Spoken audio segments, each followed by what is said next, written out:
So ನಿನ್ನೆ 12ನೇ ಅಧ್ಯಾಯದ 8ನೇ ಶ್ಲೋಕದ ತನಕ ನೋಡಿದ್ವಿ. ಮಯ ಏವ ಮನ ಆದತ್ವ ಮಯಿ ಬುದ್ಧಿಂ ನಿವೇಶಯ.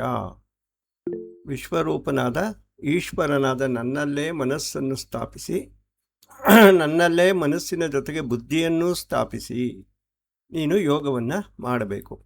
ಹಾಗೆ ಮಾಡಿದರೆ ನಿವಸಿಷ್ಯಸಿ ಮಯ ಏವ ಅಥ ಊರ್ಧ್ವಂ ನ ಸಂಶಯ. ಹಾಗೆ ನೀನು ಮನಸ್ಸನ್ನು ಮತ್ತು ಬುದ್ಧಿಯನ್ನು ನನ್ನಲ್ಲೇ ಇಟ್ಟು ವಿಶ್ವರೂಪವಾದ ನನ್ನನ್ನು ಧ್ಯಾನಿಸುತ್ತಾ ನಿನ್ನ ಕರ್ತವ್ಯ ಕರ್ಮಗಳನ್ನು ಮಾಡ್ತಾ ಹೋದರೆ ಏನಾಗುತ್ತೆ? ಅಥ ಊರ್ಧ್ವಂ, ಶರೀರ ಪತನವಾದ ನಂತರ ಏನಾಗ್ತೀಯ? ಪುನರ್ಜನ್ಮವನ್ನು ಹೊಂದೋದಿಲ್ಲ. ನಿವಸಿಷ್ಯಸಿ ಮಯ ಏವ, ನನ್ನಲ್ಲಿಯೇ ವಾಸ ಮಾಡುವೆ, ಅಂದರೆ ಮೋಕ್ಷವನ್ನು ಹೊಂದುವೆ ಅಂತ ಕೃಷ್ಣ ಇಲ್ಲಿಗೆ ಹೇಳ್ತಾ ಇದ್ದಾನೆ. ಅಂದರೆ ಮೋಕ್ಷಕ್ಕಾಗಿ ಮಾಡಬೇಕಾದ ಕೆಲಸ ಇಷ್ಟೇ. ನಮಗೆ ಯಾವ ಕರ್ತವ್ಯ ಕರ್ಮಗಳಿದೆಯೋ ಅದನ್ನು ಶ್ರದ್ಧೆಯಿಂದ ಮಾಡ್ತಾ ಫಲದ ಆಸೆಯನ್ನು ಬಿಡಬೇಕು. ಅದೇ ಸಮಯದಲ್ಲಿ ವಿಶ್ವರೂಪನಾದ ಈಶ್ವರನನ್ನು ಪೂಜೆ ಮಾಡಬೇಕು. ಯಾವ ಸ್ವರೂಪದಲ್ಲಾದರೂ ಸರಿ, ನಮಗೆ ಇಷ್ಟ ದೇವತೆ ಯಾವುದಿದೆಯೋ ಅದು. ಹೀಗೆ ಮಾಡ್ತಾ ಇರುವಾಗ ಮನಸ್ಸನ್ನು ಮತ್ತು ಬುದ್ಧಿಯನ್ನು ಆ ಪರಬ್ರಹ್ಮನಲ್ಲಿ ಅಥವಾ ವಿಶ್ವರೂಪನಾದ ಯಾವುದಾದ್ರೂ ಒಂದು ದೇವತೆಯಲ್ಲಿ ಇಟ್ಟಿರಬೇಕು. ಹೀಗಿದ್ದರೆ ಈ ರೀತಿಯಲ್ಲಿ ನಾವು ಜೀವನ ಮಾಡ್ತಾ ಇರ್ತೀವಿ. ಅಥ ಊರ್ಧ್ವಂ, ಒಂದು ದಿನ ಈ ಶರೀರ ಯಾವತ್ತೋ ಒಂದು ದಿನ ಬಿದ್ದೋಗುತ್ತೆ. ಆ ನಂತರ ಏನಾಗುತ್ತೆ? ನಾವು ಮತ್ತೆ ಪುನರ್ಜನ್ಮವನ್ನು ಹೊಂದೋದಿಲ್ಲ. ನಿವಸಿಷ್ಯಸಿ ಮಯ ಏವ, ಆ ಪರಬ್ರಹ್ಮನಲ್ಲೇ ಸೇರಿಕೊಂಡು ಅಲ್ಲಿಯೇ ಲೀನವಾಗೋಗ್ತಾನೆ. ಅಲ್ಲಿಗೆ ಮೋಕ್ಷ ಪ್ರಾಪ್ತಿ ಆಗುತ್ತೆ. ಇದರಲ್ಲೇನಾದ್ರು ಸಂಶಯ ಇದೆಯಾ ಅಂದರೆ ನ ಸಂಶಯ, ಇದರಲ್ಲಿ ಯಾವ ಸಂಶಯವೂ ಇಲ್ಲ. ಈಗ 9ನೇ ಶ್ಲೋಕದಲ್ಲಿ ಹೇಳ್ತಾ ಇದ್ದಾನೆ, ಇವಾಗ ನಾವು ಇಷ್ಟೊತ್ತು ಹೇಳಿದ್ವಲ್ಲ, ಅಕಸ್ಮಾತ್ ಇದು ನಮ್ಮ ಕೈಲಿ ಮಾಡೋದಕ್ಕೆ ಆಗಲ್ಲ, ನನಗೆ ಕರ್ಮಯೋಗವನ್ನು ಮಾಡೋಕ್ಕಾಗಲ್ಲ, ಮನಸ್ಸನ್ನು ಮತ್ತು ಬುದ್ಧಿಯನ್ನು ದೇವ್ರ ಮೇಲೆ ಒಂದೇ ಸಮನೆ ಇಡೋದಕ್ಕೂ ಆಗಲ್ಲ. ಈ ರೀತಿ ಇದ್ದಾಗ ನಾನು ಏನು ಮಾಡಬೇಕು ಅನ್ನೋ ಪ್ರಶ್ನೆಗೆ ಕೃಷ್ಣ ಇಲ್ಲಿ ಉತ್ತರವನ್ನು ಹೇಳ್ತಾ ಇದ್ದಾನೆ. ಅಥ, ಮೇಲೆ ಹೇಳಿದ ರೀತಿಯಲ್ಲಿ ಚಿತ್ತವನ್ನು ಸಮಾಧಾತುಂ ನ ಶಕ್ತೋಸಿ, ಆ ಭಗವಂತನಲ್ಲಿ ಸ್ಥಾಪಿಸಲು ಸಾಧ್ಯವಾಗದೇ ಇದ್ದರೆ, ಇಲ್ಲಿ ಚಿತ್ತ ಅಂತ ಉಪಯೋಗಿಸಿದ್ದಾರೆ, ಮೊದಲು ಮನಸ್ಸು ಮತ್ತು ಬುದ್ಧಿ ಅಂತ ಉಪಯೋಗಿಸಿದ್ದಾರೆ. ಇವೆಲ್ಲ ಏನು ಅಂದರೆ ಮನುಷ್ಯನಿಗೆ 4 ಅಂಗಗಳಿರುತ್ತೆ: ಮನಸ್ಸು, ಬುದ್ಧಿ, ಅಹಂಕಾರ, ಚಿತ್ತ. ಈ 4 ಸ್ವರೂಪ ಯಾರಿಗೆ? ವಿಜ್ಞಾನಮಯನಿಗೆ, ಜೀವಾತ್ಮನಿಗೆ. ಹೇಗೆ ನಮಗೆ ಕೈ, ಕಾಲು, ಕಣ್ಣು, ಮೂಗು, ಬಾಯಿ ಈ ಶರೀರಕ್ಕಿದೆಯೋ ಅದೇ ರೀತಿಯಲ್ಲಿ ಜೀವಾತ್ಮನಿಗೆ 4 ಅಂಗಗಳಿವೆ. ಒಂದು ಮನಸ್ಸು, ಒಂದು ಬುದ್ಧಿ, ಒಂದು ಅಹಂಕಾರ, ಒಂದು ಚಿತ್ತ. ಇದರೊಳಗಡೆ ಮನಸ್ಸನ್ನು ಇಡಬೇಕು, ಬುದ್ಧಿಯನ್ನು ಇಡಬೇಕು, ಚಿತ್ತವನ್ನು ಕೂಡ ಎಲ್ಲವನ್ನು ಭಗವಂತನಲ್ಲೇ ಇಟ್ಟು ಕರ್ತವ್ಯ ಕರ್ಮವನ್ನು ಮಾಡು ಅಂತ ಹೇಳ್ದ. ಇವಾಗ ಹೇಳ್ತಾ ಇದ್ದಾನೆ, ಅಥ, ಮೇಲೆ ಹೇಳಿದ ರೀತಿಯಲ್ಲಿ ಚಿತ್ತಂ ಸಮಾಧಾತುಂ ನ ಶಕ್ನೋಸಿ. ಇಲ್ಲಿ ಚಿತ್ತದ ಜೊತೆಗೆ ಮನಸ್ಸು ಬುದ್ಧಿನೂ ಸೇರಿಸ್ಕೋಬೇಕು. ಸೊ ಹಿಂದೆ ಹೇಳಿದ ರೀತಿಯಲ್ಲಿ ಮನಸ್ಸಾಗಲಿ, ಬುದ್ಧಿಯಾಗಲಿ, ಚಿತ್ತವಾಗಲಿ ಯಾವುದನ್ನು ಕೂಡ ಭಗವಂತನಲ್ಲಿ ನಮಗೆ ನಿರಂತರವಾಗಿ ಸ್ಥಾಪನೆ ಮಾಡೋದಕ್ಕೆ ಆಗದೇ ಇದ್ದರೆ, ಇಲ್ಲಿ ನೋಡಿ, ಮಯಿ ಸ್ಥಿರವಾಗಿರಬೇಕು. ಸ್ಥಿರವಾಗಿ ಸ್ಥಾಪನೆ ಅಂದರೆ ಅಲ್ಲಿ ಇಲ್ಲಿ ಅಲ್ಲಾಡ್ದಿರ ಒಂದೇ ಸಮನೆ ಇಟ್ಟಿರೋದು. ಆ ರೀತಿ ಆಗದೇ ಇದ್ದರೆ ಅವಾಗ ಏನು ಮಾಡಬೇಕು?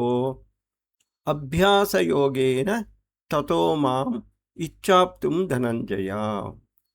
ನನ್ನ ಕೈಲಿ ಆಗಲ್ಲಪ್ಪ ಇವೆಲ್ಲ ಅಂತ ಬಿಟ್ಬಿಡ್ಬೇಕಾ? ಬಿಟ್ಬಿಡಬಾರ್ದು. ಕೃಷ್ಣ ಹೇಳ್ತಾ ಇದ್ದಾನೆ, ನನ್ನ ಕೈಲಿ ಆಗಲ್ಲ ಅಂತ ಬಿಡಬಾರ್ದು. ಅವಾಗೇನು ಮಾಡಬೇಕು? ಅಭ್ಯಾಸ ಮಾಡಬೇಕು. ಇವತ್ತು 5 ನಿಮಿಷ ನಮ್ಮ ಮನಸ್ಸು, ಬುದ್ಧಿ, ಚಿತ್ತವನ್ನು ದೇವರಲ್ಲಿ ಇಟ್ಟಿದ್ದೀವಿ. 1 ತಿಂಗಳು ಅಭ್ಯಾಸ ಆದಮೇಲೆ ಅದು ಸುಲಭ ಆಗೋಗುತ್ತೆ. ಮುಂದಿನ ತಿಂಗಳು 10 ನಿಮಿಷ ಇಡೋದು. ಇವಾಗ ಹೇಗೆ ನೀವು ಧ್ಯಾನ 5 ನಿಮಿಷದಿಂದ ಶುರು ಮಾಡಿ ಕೊನೆಗೆ 1 ಗಂಟೆ, 2 ಗಂಟೆ, ಒಂದು ದಿನ ಎಲ್ಲ ಕೂತ್ಕೊಳ್ಳೋಕ್ಕೂ ಸಾಧ್ಯ ಆಗುತ್ತೋ, ಅದೇ ರೀತಿಯೇ ಅದೇ ಅಭ್ಯಾಸ ಯೋಗ.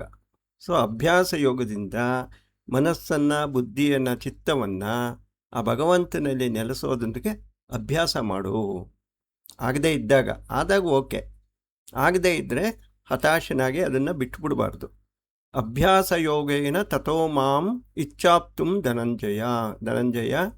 ಆಗ ಮತ್ತೆ ಪ್ರತಿದಿನ ಅಭ್ಯಾಸ ಮಾಡ್ತಾ ಮಾಡ್ತಾ ಮಾಡ್ತಾ ವಿಶ್ವರೂಪನಾದ ನನ್ನಲ್ಲಿ ಮನಸ್ಸು ಬುದ್ಧಿ ಚಿತ್ತವನ್ನು ಹೊಂದಿಸೋದಕ್ಕೆ ಪ್ರಯತ್ನ ಪಡು ಅಂತ ನಮ್ಮೆಲ್ರಿಗೂ ಏನು ಹೇಳ್ತಾ ಇದ್ದಾನೆ?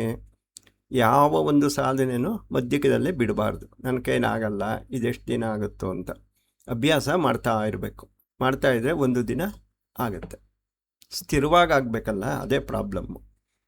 ಯಾವುದಾದ್ರೂ ಒಂದು ವಿಷಯದ ಮೇಲೆ ಯಾವುದ್ರ ಮೇಲಾದ್ರೂ ಮನಸ್ಸನ್ನು ನಿಲ್ಲಿಸಿದಾಗ ಸ್ವಲ್ಪ ಹೊತ್ತಿರುತ್ತೆ, ಆಮೇಲೆ ಆ ಕಡೆ ಈ ಕಡೆ ಓಡೋಗ್ಬಿಡುತ್ತೆ. ಅದನ್ನು ತಂದು ತಂದು ತಂದು ಮತ್ತೆ ಮತ್ತೆ ನಿಲ್ಲಿಸ್ತಾ ಅದನ್ನು ಕೂಡಿಸೋದೇ ಅಭ್ಯಾಸ ಯೋಗ ಅಂತ. ಆ ಅಭ್ಯಾಸ ಯೋಗದಿಂದ ಧನಂಜಯ ನನ್ನನ್ನು ಹೊಂದುವುದಕ್ಕೆ ಪ್ರಯತ್ನಿಸು. ಅಭ್ಯಾಸೇ ಅಪಿ ಅಸಮರ್ಥ ಅಸಿ. ಈಗ ಇನ್ನೊಬ್ಬರಿದ್ದಾರೆ, ಅವ್ರಿಗೆ ಚಿತ್ತ ಮನಸ್ಸು ಬುದ್ಧಿ ದೇವರಿರೋಕ್ಕಾಗಲ್ಲ. ಸರಿ ಆಯ್ತಪ್ಪ, ನಿನ್ನ ಕೈಲಿ ಆಗ್ತಾ ಇಲ್ಲ, ಹಾಗಂತ ಬಿಡಬೇಡ, ನೀನು ಅಭ್ಯಾಸ ಮಾಡು ಅಂತ ಕೃಷ್ಣ ಹೇಳ್ತಾ ಇದ್ದಾನೆ. ಇನ್ನು ಕೆಲವರು ಹೇಳ್ತಾರೆ, ಅಭ್ಯಾಸೇ ಅಪಿ ಅಸಮರ್ಥ ಅಸಿ. ನನ್ನ ಕೈಲಿ ಅಭ್ಯಾಸ ಕೂಡ ಮಾಡೋಕ್ಕಾಗಲ್ಲ, ನಾನು ಅಸಮರ್ಥ, ನನಗೆ ಆ ಶಕ್ತಿ ಕೂಡ ಭಗವಂತ ಕೊಟ್ಟಿಲ್ಲ, ನನಗೆ ಮನಸ್ಸು ಇದನ್ನು ಅಭ್ಯಾಸ ಕೂಡ ಮಾಡೋಕ್ಕಾಗ್ತಾ ಇಲ್ಲ. ಅವರೇನು ಮಾಡಬೇಕು? ಮತ್ಕರ್ಮ ಪರಮೋಭವ, ನನಗಾಗಿ ಕರ್ಮಗಳನ್ನು ಮಾಡುವವನಾಗು. ಅಂದರೆ ಈ ಒಂದು ಭಕ್ತಿಯನ್ನು ಅಭ್ಯಾಸ ಮಾಡೋಕ್ಕೆ ಕೂಡ ಆಗದೆ ಇರೋನು ಸುಮ್ಮನೆ ನಮ್ಮ ಕೆಲಸಗಳನ್ನು ನಾವು ಮಾಡಿಕೊಂಡು ಫಲದ ಆಸೆಯನ್ನು ಭಗವಂತನಿಗೆ ಅರ್ಪಿಸಿದ್ರೆ ಸಾಕು. ಇದು ಕೊನೆಗೆ. ಮದರ್ಥಂ ಅಪಿ ಕರ್ಮಾಣಿ ಕುರ್ವನ್ ಸಿದ್ಧಿಂ ಅವಾಪ್ಯಸಿ. ಅಂದರೆ ನನಗಾಗಿ ಕರ್ಮಗಳನ್ನು ಮಾಡಿದರೆ, ನನಗಾಗಿ ಕರ್ಮಗಳನ್ನು ಮಾಡೋದು ಅಂದರೆ ಏನು? ನಾವು ಕರ್ಮಗಳನ್ನು ಮಾಡುತ್ತಾ ಇದನ್ನು ನಾನು ಮಾಡ್ತಾ ಇಲ್ಲ, ಇದರ ಫಲಗಳ ಮೇಲೆ ನನಗೆ ಆಸೆ ಇಲ್ಲ, ಎಲ್ಲವೂ ಆ ಭಗವಂತನಿಗೆ ಸೇರಿದ್ದು. ಈ ರೀತಿಯ ಮನೋಭಾವನೆಯಿಂದ ನಾವು ನಮ್ಮ ಕರ್ತವ್ಯ ಕರ್ಮಗಳನ್ನು ಮಾಡಿಕೊಂಡು ಬಂದರೆ ಏನಾಗುತ್ತವಾಗ? ಸಿದ್ಧಿಂ ಅವಾಪ್ಯಸಿ, ನಮಗೊಂದು ಸಿದ್ಧಿ ಪ್ರಾಪ್ತಿಯಾಗುತ್ತೆ. ಆ ಸಾಧನೆಯಿಂದ ಸಿದ್ಧಿ ಪ್ರಾಪ್ತಿಯಾಗುತ್ತೆ. ಸೊ ಇಲ್ಲಿಗೆ ಹೇಗೆ ಅಂದರೆ ರಿವರ್ಸು, ಹಿಂದಿಂದಕ್ಕೆ ಹೋಗ್ತಾ ಇದ್ದಾನೆ. ಮೊದಲು ಸಂಪೂರ್ಣವಾಗಿ ಸ್ಥಿರವಾಗಿ ಧ್ಯಾನ ಮಾಡಬೇಕು. ಸಂಪೂರ್ಣವಾಗಿ ಸ್ಥಿರವಾಗಿ ಧ್ಯಾನ ಮಾಡೋಕ್ಕಾಗದೇ ಇದ್ದರೂ ಅದನ್ನು ಅಭ್ಯಾಸ ಮಾಡೋದಕ್ಕೆ ಪ್ರಯತ್ನ ಪಡಬೇಕು. ಅಭ್ಯಾಸ ಕೂಡ ನನ್ನ ಕೈಲಾಗಲ್ಲ ಅಂದರೆ ಆಗ ನಮ್ಮ ಕರ್ಮಯೋಗವನ್ನು ಅಳವಡಿಸ್ಕೊಂಡು ಕರ್ತವ್ಯ ಕರ್ಮಗಳನ್ನು, ಫಲದ ಆಸೆಯನ್ನು ಬಿಟ್ಟು ಮಾಡಬೇಕು. ಈ ಕರ್ತವ್ಯ ಕರ್ಮಗಳನ್ನು, ಫಲದ ಆಸೆಯನ್ನು ಬಿಟ್ಟು ಮಾಡೋದ್ರಿಂದ ಏನಾಗುತ್ತೆ? ಸಿದ್ಧಿಂ ಅವಾಪ್ಯಸಿ. ಈ ಒಂದು ಸ್ಥಿರವಾಗಿ ಮನಸ್ಸನ್ನು ಭಗವಂತನನ್ನು ನಿಲ್ಲಿಸೋದಿದೆಯಲ್ಲ, ಅದಕ್ಕೆ ಸಿದ್ಧಿ ಬರುತ್ತೆ. ಸಿದ್ಧಿ ಅಂದರೆ ಒಂದು ಕೆಪ್ಯಾಸಿಟಿ, ಆ ಕೆಪ್ಯಾಸಿಟಿ ನಮಗೆ ಬರುತ್ತೆ. ಅಥ ಏತತ್ತಪಿ ಅಶಕ್ತಃ ಅಸಿ.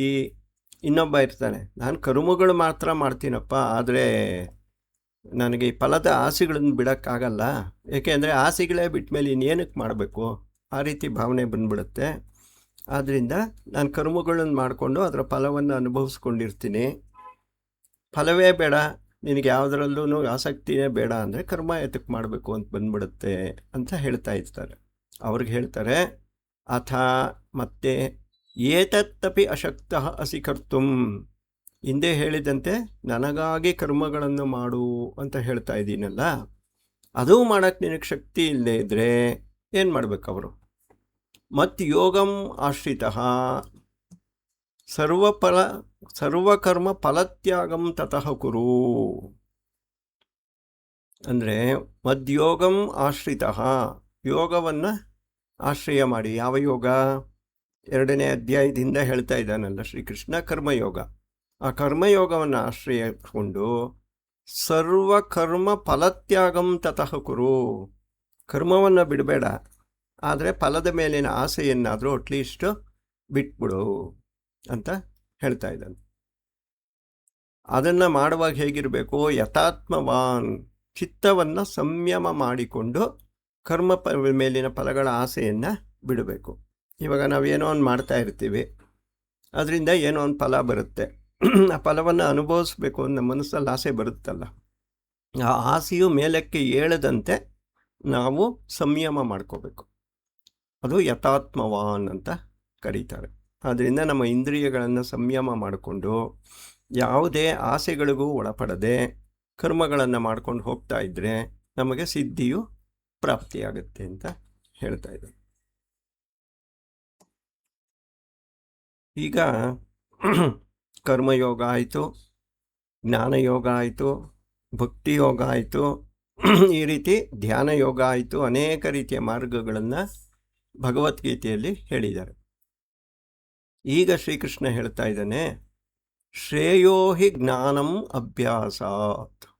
ಈ ಅಭ್ಯಾಸ ಮಾಡು ಅಂತ ಹೇಳಿದ್ನಲ್ಲ, ಈ ಅಭ್ಯಾಸಕ್ಕಿಂತಲೂ ಕೂಡ ಜ್ಞಾನವು ಅತ್ಯಂತ ಶ್ರೇಷ್ಠವಾದದ್ದು. ಅಂದರೆ ಮೊಟ್ಟ ಮೊದಲನೇದಾಗಿ ಅಭ್ಯಾಸ ಮಾಡಬೇಕು.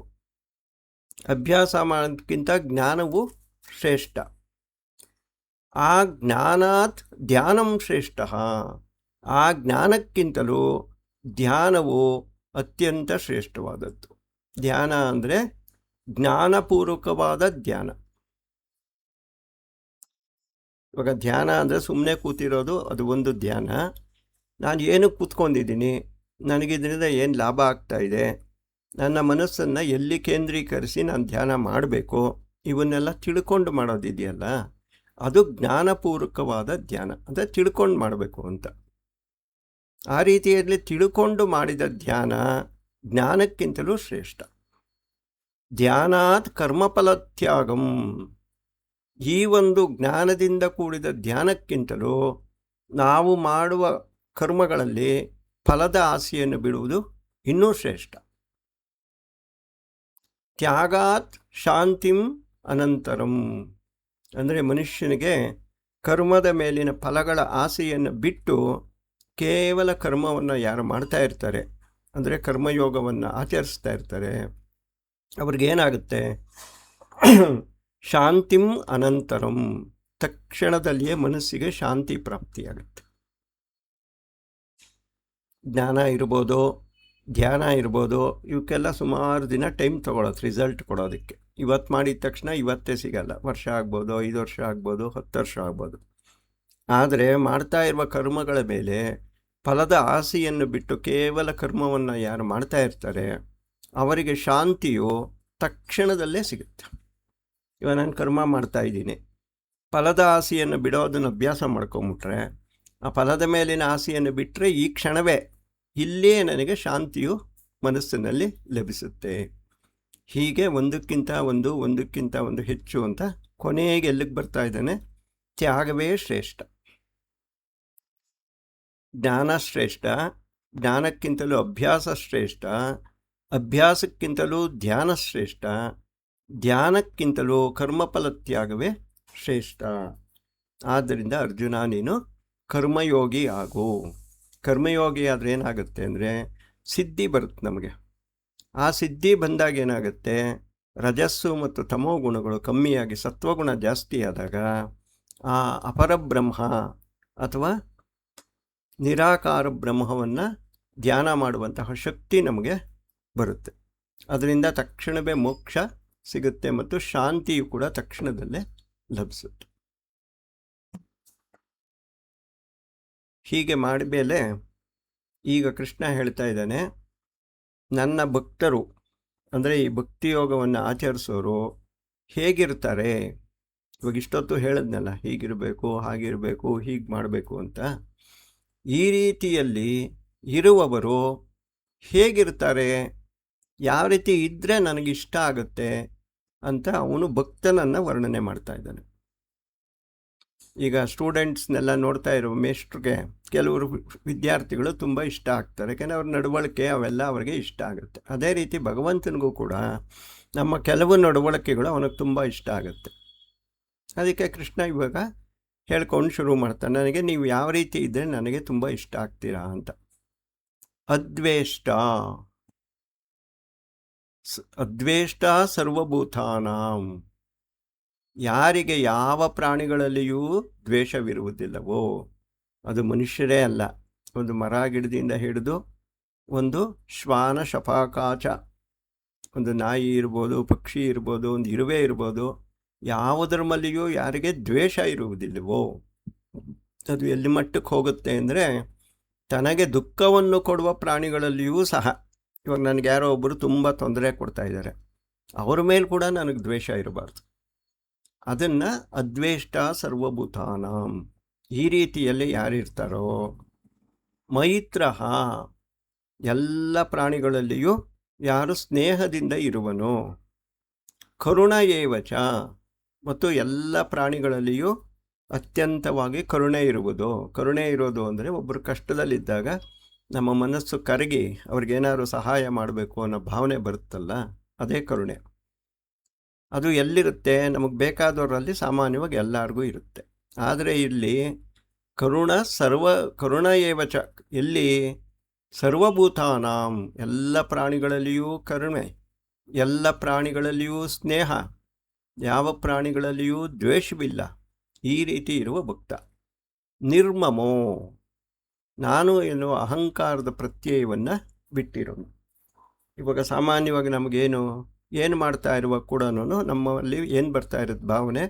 ನಾನು ನಾನು ಅನ್ನೋ ಭಾವನೆ ನಮ್ಮಲ್ಲಿ ಬರ್ತಾನೆ ಇರುತ್ತೆ. ಅದು ಸ್ವಭಾವ, ಅದು ಮನುಷ್ಯನ ಸ್ವಭಾವ. ನಾನು ತಿಂದೆ, ನಾನು ನೋಡಿದೆ, ನಾನು ಕುಡಿದೆ, ನಾನು ಕೊಟ್ಟೆ, ನಾನು ಬಿದ್ದೆ, ನಾನು ಎದ್ದೆ, ಈಗೆಲ್ಲ ನಾನು ಅಂತ ಸೇರಿಕೊಂಡೇ ಜೀವನ ಮಾಡ್ತಾ ಇರ್ತೀವಿ. ನಿರ್ಮಮೋ ಅಂದರೆ ಆ ಅಹಂಕಾರ ಪ್ರತ್ಯಯವನ್ನು ಬಿಟ್ಬಿಡೋದು. ಅಲ್ಲಿ ನಾನು ಅನ್ನೋದೇ ಇರಲ್ಲ. ಅವಾಗ ಇನ್ನೇನಿರುತ್ತೆ? ದೇಹವನ್ನು ಕುರಿತು ನಾವು ಹೇಳ್ತಾ ಇರ್ತೀವಿ, ಅದು ಕುಡಿತಾ ಇದೆ, ಅದು ತಿಂತಾ ಇದೆ, ಅದು ನೋಡ್ತಾ ಇದೆ, ಅದು ಬಿದ್ದೋಗ್ತಾ ಇದೆ, ಅದಕ್ಕೆ ಕಾಯಿಲೆ ಬಂದಿದೆ, ಅದು ಎದ್ದು ನಿಂತ್ಕೊಂಡಿದೆ, ಈ ರೀತಿ ಒಂದು ಭಾವನೆ ಬರುತ್ತೆ. ಆಧ್ಯಾತ್ಮದ ಸಾಧನೆ ಆಗ್ತಾ ಆಗ್ತಾ ಅಲ್ಲಿ ನಾನು ಅನ್ನೋ ಭಾವನೆ ಹೊಟ್ಟೋಗುತ್ತೆ. ಅದು ನಿರ್ಮಮೋ. ಸಮ ದುಃಖ ಸುಖ, ಜೀವನದಲ್ಲಿ ಸುಖವೇ ಬರಲಿ ದುಃಖವೇ ಬರಲಿ ಸಮನಾಗಿರೋದು. ಅಂದರೆ ಸುಖ ಬಂದಾಗ ಉಬ್ಬೋಗೋದಾಗಲಿ, ದುಃಖ ಬಂದಾಗ ಕುಗ್ಗೋದಾಗಲಿ ಯಾವುದೂ ಮಾಡದೆ ಸಮನಾಗಿರೋನು ಸಮ ದುಃಖ ಸುಖ. ಕ್ಷಮಿ ಅಂದರೆ ಕ್ಷಮಾಶೀಲನು. ಮನುಷ್ಯನು ಎಲ್ಲರೂ ಕೂಡ ತಪ್ಪು ಮಾಡ್ತಾರೆ, ತಪ್ಪು ಮಾಡದೇ ಇರೋ ಮನುಷ್ಯನು ಇಲ್ಲ. ಅದನ್ನು ತಿಳ್ಕೊಂಡು ಬೇರೆಯವರು ಯಾರಾದರೂ ತಪ್ಪು ಮಾಡಿದಾಗ, ನಮಗೆ ಅದರಿಂದ ತೊಂದರೆ ಆದಾಗ ನಾವು ಅವ್ರನ್ನ ಕ್ಷಮಿಸಬೇಕು. ಏತಕ್ಕೋಸ್ಕರ ಕ್ಷಮಿಸಬೇಕು? ತಪ್ಪು ಮಾಡದೇ ಇರೋ ಮನುಷ್ಯನೇ ಇಲ್ಲ. ನಾನು ತಪ್ಪು ಮಾಡ್ತಾ ಇರ್ತೀನಿ, ನಾನು ಮಾಡಿದಾಗ ಇನ್ನೊಬ್ಬರು ನಮಗೆ ಕ್ಷಮಿಸ್ಬೇಕಲ್ಲ. ಆ ಭಾವನೆಯಿಂದ ಕ್ಷಮಿ, ಎಲ್ಲ ಪ್ರಾಣಿಗಳನ್ನು ಕ್ಷಮಿಸ್ತಾ ಇರೋನು. ಸಂತುಷ್ಟ, ಸಂತುಷ್ಟತೆ ಅಂದರೆ ಸಂತುಷ್ಟ ಅಂದರೆ ಲಾಭವೇ ಆಗಲಿ ನಷ್ಟವೇ ಆಗಲಿ, ಸುಖವೇ ಆಗಲಿ ದುಃಖವೇ ಆಗಲಿ, ಅದು ಸಾಕು ಎನ್ನೋ ಮನೋಭಾವನೆಯುಳ್ಳವನು ಸಂತುಷ್ಟನು. ಇವಾಗ ಲಾಭ ಬಂತು, ಇನ್ನೊಂದು ಸ್ವಲ್ಪ ಬಂದಿದ್ರೆ ಚೆನ್ನಾಗಿರೋದು, ಸುಖ ಬಂತು, ಇನ್ನೊಂದು ಸ್ವಲ್ಪ ಹೊತ್ತಿದ್ದಿದ್ರೆ ಚೆನ್ನಾಗಿರೋದು, ಈ ರೀತಿ ಯೋಚನೆ ಮಾಡದೆ ಎಷ್ಟು ಸಿಕ್ಕಿದೆಯೋ ಅಷ್ಟದಲ್ಲೇ ತೃಪ್ತಿ ಪಟ್ಕೊಳ್ಳೋನು ಸಂತುಷ್ಟ. ಸತತಂ ಯೋಗಿ, ಸತತಂ ಯೋಗಿ ಅಂದರೆ ಯೋಗದಲ್ಲಿರುವನು ಸತತವಾಗಿರಬೇಕು. ಅಂದರೆ 24 ಗಂಟೆನೂ ವರ್ಷ ಪೂರ್ತಿ ಜೀವನ ಪರ್ಯಂತವಾಗಿ ಒಂದೇ ಸಮನೆ ಧ್ಯಾನದಲ್ಲಿರೋನು ಯೋಗಿ. ಸತತಂ ಯೋಗಿ, ಅವನು ಸಮಾಧಾನ ಚಿತ್ತನಾಗಿರ್ತಾನೆ. ಅವನು ಹೊರಗಿನ ಪ್ರಪಂಚದ ವಿಷಯಗಳ ಕಡೆಗೆ ಹೋಗದೆ ಮನಸ್ಸು ಸದಾಕಾಲ ಪರಬ್ರಹ್ಮನಲ್ಲೇ ನಿಂತಿರೋದ್ರಿಂದ ಅವನು ಸತತಂ ಯೋಗಿ. ಯಥಾತ್ಮ, ಯತ್ ಆತ್ಮ ಅಂದರೆ ಸಂಯಮದ ಸ್ವಭಾವವುಳ್ಳವನು. ಈಗ ಸಾಮಾನ್ಯವಾಗಿ ಹುಟ್ಟಿನಿಂದ ಎಲ್ಲರಿಗೂ ಕೂಡ ಇಂದ್ರಿಯಗಳು ಚಂಚಲವಾಗಿರುತ್ತೆ. ಅದನ್ನು ಸಂಯಮ ಮಾಡ್ಕೊಳ್ಳೋದು ಅಂದರೆ ನಿಯಂತ್ರಿಸ್ಕೊಳ್ಳೋದು. ಆ ಒಂದು ಸ್ವಭಾವ ಇರೋನು ಯಥಾತ್ಮ. ದೃಢ ನಿಶ್ಚಯ, ಆತ್ಮತತ್ವದ ವಿಷಯದಲ್ಲಿ ದೃಢವಾಗಿ ನೆಲೆಸಿರುವವನು. ಇವಾಗ ನಾವು ಆತ್ಮತತ್ವದ ವಿಚಾರವನ್ನು ಮಾಡ್ತಾ ಇರ್ತೀವಿ, ತಕ್ಷಣದಲ್ಲೇ ಇನ್ನೊಂದು ವಿಷಯ ಯಾವುದೋ ಒಂದು ಬರುತ್ತೆ. ಇಂದ್ರಿಯ ವಿಷಯಕ್ಕೆ ಸಂಬಂಧಪಟ್ಟಿದ್ದು, ಸಂಸಾರಕ್ಕೆ ಸಂಬಂಧಪಟ್ಟಿದ್ದು ಬರುತ್ತೆ. ಕೆಲವು ಕ್ಷಣ ನಮ್ಮ ಮನಸ್ಸು ಆ ಕಡೆಗೆ ಹೊಟ್ಟೋಗುತ್ತೆ. ಆ ರೀತಿ ಹೋಗಬಾರ್ದು. ಯಾವಾಗಲೂ ಕೂಡ ಆತ್ಮತತ್ವದ ಚಿಂತನೆಯಲ್ಲೇ ಇರಬೇಕು ಮನಸ್ಸು, ಬುದ್ಧಿ, ಚಿತ್ತ. ಅವನು ದೃಢ ನಿಶ್ಚಯ. ಮಯ ಅರ್ಪಿತ ಮನಬುದ್ಧಿಯೋಹೋ, ನನ್ನಲ್ಲೇ ಅರ್ಪಿತವಾದ ಮನಸ್ಸು ಮತ್ತು ಬುದ್ಧಿಯುಳ್ಳವನು. ಮದ್ಭಕ್ತ, ಈ ರೀತಿಯಲ್ಲಿರುವ ನನ್ನ ಭಕ್ತನು ಅಂದರೆ ಅದು ಏನು ಭಗವದ್ಗೀತೆಯಲ್ಲಿ ಶ್ರೀಕೃಷ್ಣ ಬೋಧನೆ ಮಾಡ್ತಾ ಇದ್ದಾನೆ ಅದರಲ್ಲಿ ಶ್ರದ್ಧೆಯುಳ್ಳವರು ಅವನ ಭಕ್ತರು. ಈ ರೀತಿಯಲ್ಲಿರುವ ನನ್ನ ಭಕ್ತರು ಸಮೇ ಪ್ರಿಯ, ಇವನೇ ನನಗೆ ಅತ್ಯಂತ ಪ್ರೀತಿಪಾತ್ರನಾಗೋದು. ಅಂದರೆ ಭಗವಂತನಿಗೆ ಪ್ರೀತಿಪಾತ್ರನಾಗಬೇಕು ಅಂದರೆ ಎಷ್ಟೆಲ್ಲ ಗುಣಗಳು ಭಕ್ತನಲ್ಲಿ ಇರಬೇಕು ಅನ್ನೋದನ್ನು ಯೋಚನೆ ಮಾಡಬೇಕು. ಇಷ್ಟೆಲ್ಲ ಸಾಧನೆ ಮಾಡಿದಾಗ ನಾವು ಆ ಭಗವಂತನಿಗೆ ಪ್ರೀತಿಪಾತ್ರರು ಆಗ್ತೀವಿ. ಯಸ್ಮಾತ್, ಇಂತಹ ಯಾವ ಸನ್ಯಾಸಿ ಅಂತಲೇ ಕರೆದು ಬಿಡ್ತಾರೆ ಇವರು ಕೃಷ್ಣ ಶಂಕರಾಚಾರ್ಯರು. ಯಾಕೆಂದರೆ ಇಷ್ಟೆಲ್ಲ ಗುಣಗಳಿದ್ಮೇಲೆ ಅವನ ಸನ್ಯಾಸಿನೇ. ಯಸ್ಮಾತ್, ಇಂತಹ ಯಾವ ಸನ್ಯಾಸಿಯೋ ನ ಉದ್ವಿಜತೆ ಲೋಕಗಳನ್ನು ಉದ್ವಿಗ್ನಗೊಳಿಸುವುದಿಲ್ಲ. ಅಂದರೆ ಈಗ ಕೆಲವರು ಬಂದರೆ ಭಯ ಆಗತ್ತೆ, ಆ ರೀತಿ ಈ ಒಂದು ಸನ್ಯಾಸಿ ಬಂದಾಗ ಯಾರೂ ಕೂಡ ಭಯ ಬೀಳೋದಿಲ್ಲ, ಇನ್ನು ಸಂತೋಷ ಪಡ್ತಾರೆ. ಯಾಕೆಂದರೆ ಅವನು ಬಂದ ತಕ್ಷಣವೇ ಎಲ್ಲರ ಮನಸ್ಸಿನಲ್ಲೂ ಆನಂದ ತುಂಬ್ಕೊಂಬಿಡುತ್ತೆ, ಇರೋ ಭಯ ಎಲ್ಲ ಹೊಟ್ಟೋಗುತ್ತೆ. ಅಂತಹ ಸನ್ಯಾಸಿ ನ ಉದ್ವಿಜತೆ ಯಾವ ಈ ಲೋಕವನ್ನು ಅವನು ಉದ್ವಿಗ್ನಗೊಳಿಸೋದಿಲ್ಲ, ಭಯಗೊಳಿಸೋದಿಲ್ಲ.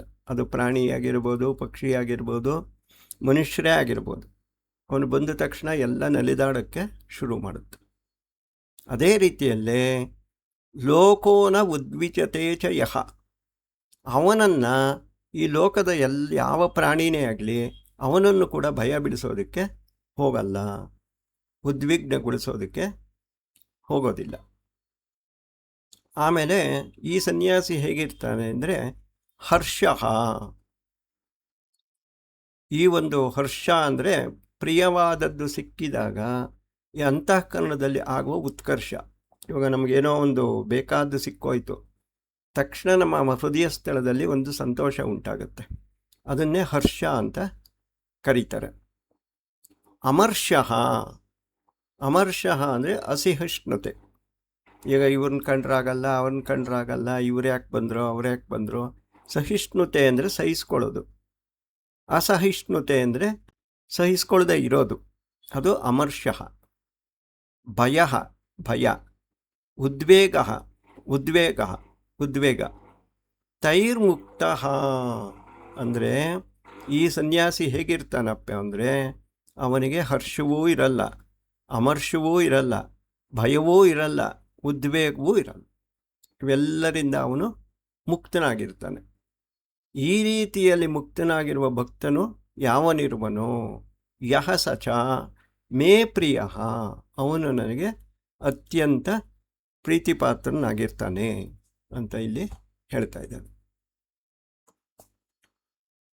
ಹೀಗೆ ಮುಂದುವರ್ಕೊಂಡು ಕೃಷ್ಣ ಹೇಳ್ತಾ ಇದ್ದಾನೆ, ಅನಪೇಕ್ಷ, ದೇಹಾದಿ ವಿಷಯಗಳಲ್ಲಿ ಆಸೆಗಳನ್ನು ಬಿಟ್ಟಿರುವವನು ಅನಪೇಕ್ಷ. ಅಪೇಕ್ಷೆ ಅಂದರೆ ಆಸೆ ಪಡೋದು.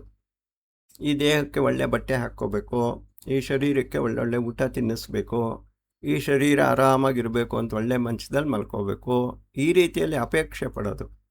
ಅನಪೇಕ್ಷ ಅಂದರೆ ಈ ದೇಹಾದಿ ವಿಷಯಗಳಲ್ಲಿ ಆ ಸನ್ಯಾಸಿಗೆ ಯಾವ ಆಸಕ್ತಿಯೂ ಇರಲ್ಲ.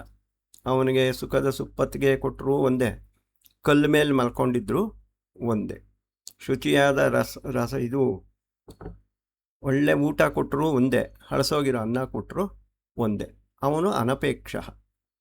ಶುಚಿ, ಅವನು ಅತ್ಯಂತ ಶುಚಿಯಾಗಿರ್ತಾನೆ. ಹೇಗೆ? ಬಾಹ್ಯ ಮತ್ತು ಅಂತರಂಗದಲ್ಲಿ ಎರಡು ಕಡೆಯೂ ಶುಚಿಯಾಗಿರಬೇಕು.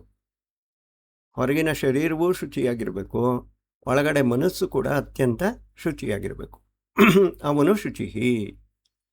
ದಕ್ಷ ಅಂದರೆ ನಮ್ಮ ಎದುರುಗಡೆ ಏನೋ ಒಂದು ಕೆಲಸ ಇದೆ, ಆ ಕೆಲಸವನ್ನು ಮಾಡೋದಕ್ಕೆ ನಾವು ಸಮರ್ಥರಾಗಿರಬೇಕು. ಅಂದರೆ ನಮಗೆ ಕೆಪಾಸಿಟಿ ಇರಬೇಕು, ಕೊಟ್ಟಂಥ ಕೆಲಸವನ್ನು ಶ್ರದ್ಧೆಯಿಂದ ಮಾಡುವ ಶಕ್ತಿ ಇರಬೇಕು. ಅವನು ದಕ್ಷ. ಉದಾಸೀನೋ ಅಂದರೆ ಶತ್ರುಗಳೇ ಆಗಲಿ ಮಿತ್ರರಲ್ಲೇ ಆಗಲಿ ಯಾರಲ್ಲಿ ಕೂಡ ಸ್ನೇಹ ಭಾವವನ್ನು ಯಾರು ಇಟ್ಕೊಂಡಿರಲ್ವೋ ಅವನು ಉದಾಸೀನ. ಅವನು ಶತ್ರು ಬಂದರೆ ಭಯನೂ ಬೀಳಲ್ಲ, ಮಿತ್ರರು ಬಂದರೆ ಸಂತೋಷನೂ ಪಡಲ್ಲ. ಅವನಲ್ಲಿ ಇಬ್ಬರಲ್ಲೂ ಸ್ನೇಹ ಭಾವ ಇಲ್ಲ ಅವನಿಗೆ, ಅವನು ಉದಾಸೀನೋ. ಗತವ್ಯತಃ. ಗತವ್ಯತಃ ಅಂದರೆ ವ್ಯಥೆಯನ್ನು ಅಂದರೆ ಭಯವನ್ನು ಕಳ್ಕೊಂಡಿರೋನು, ಅವನು ಗತವ್ಯತಃ. ಸರ್ವ ಆರಂಭ ಪರಿತ್ಯಾಗಿ, ಎಲ್ಲ ರೀತಿಯ ಕಾಮ್ಯಕರ್ಮಗಳನ್ನು ತ್ಯಾಗ ಮಾಡಿರೋನು. ಕಾಮ್ಯಕರ್ಮಗಳು ಅಂದರೆ ನಮಗೆ ಧರ್ಮ, ಅರ್ಥ, ಕಾಮ, ಮೋಕ್ಷ ಅಂತ ಏನು ಪುರುಷಾರ್ಥಗಳು ಹೇಳಿದ್ದಾರೆ ಅವೆಲ್ಲವನ್ನು ಕೂಡ ತ್ಯಜಿಸಿರೋನು. ಯೋ ಮದ್ಭಕ್ತಃ, ಅಂತಹ ನನ್ನ ಭಕ್ತನು ಮೇ ಪ್ರಿಯ, ನನಗೆ ಪ್ರಿಯನು ಅಂತ ಇಲ್ಲಿವರೆಗೂ ಆ ಭಕ್ತನ ಹೇಗಿರಬೇಕು, ಹೇಗಿದ್ದರೆ ನನಗೆ ತುಂಬ ಇಷ್ಟ ಆಗ್ತಾನೆ ಅನ್ನುವಂತಹ ವಿವರಣೆಯನ್ನು ಅರ್ಜುನನಿಗೆ ಕೃಷ್ಣ ಕೊಟ್ಕೊಂಡು ಹೋಗ್ತಾ ಇದ್ದಾನೆ. ಈಗ ಪ್ರಶ್ನೆಗಳಿದ್ದರೆ ತಗೊಳ್ಳೋಣ.